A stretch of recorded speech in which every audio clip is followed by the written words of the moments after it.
চট্টগ্রামের রাউজানে যুবদল নেতা জানে আলম শিকদারকে গুলি করে হত্যা করেছে দুর্বৃত্তরা। সোমবার রাত 9টায় পূর্ব গুজরা ইউনিয়নের নিজ বাসার সামনে তাকে হত্যা করা হয়। স্থানীয়রা জানায়, জানে আলম নিজ বাড়ির উঠানে দাঁড়িয়ে থাকা অবস্থায় একটি মোটর সাইকেলে 3 জন এসে পরপর 2 রাউন্ড গুলি করে পালিয়ে যায় তারা। ঘটনাস্থলেই মৃত্যু হয় জানে আলমের। তিনি পূর্ব গুজরা ইউনিয়ন যুবদলের সাবেক সভাপতি ছিলেন। স্বজন ও স্থানীয়দের দাবি, রাজনৈতিক কারণেই তাকে হত্যা করা হয়েছে। জানে আলম বিএনপি নেতা গিয়াসউদ্দিন কাদেরের অনুসারী হিসেবে পরিচিত, তবে ঘটনায় এখনও কাউকে আটক করা যায়নি।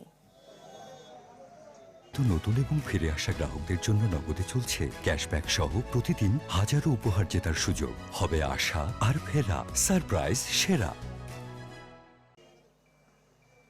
মোটরসাইকেল যাওয়ার সাজাতে আমি কয়েক খাই দিয়ানোর ফর উনি 3টা ফায়ারের আওয়াজ শুনছি।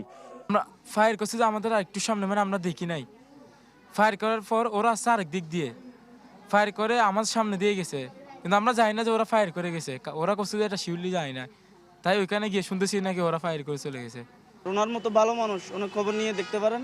খুব একজন ভালো লোকের, ভালো মনের মানুষ ছিল। আমাদের সাথে দুঃসময় আন্দোলন ছিল।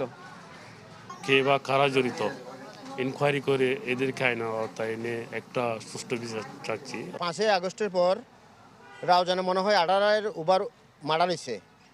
একটা ক্লু এখনো প্রশাসন বা কোনো রাষ্ট্রীয় সংস্থা বের করতে পারে নাই, কিন্তু সবাই জানে বিষয়টা আসলে কি।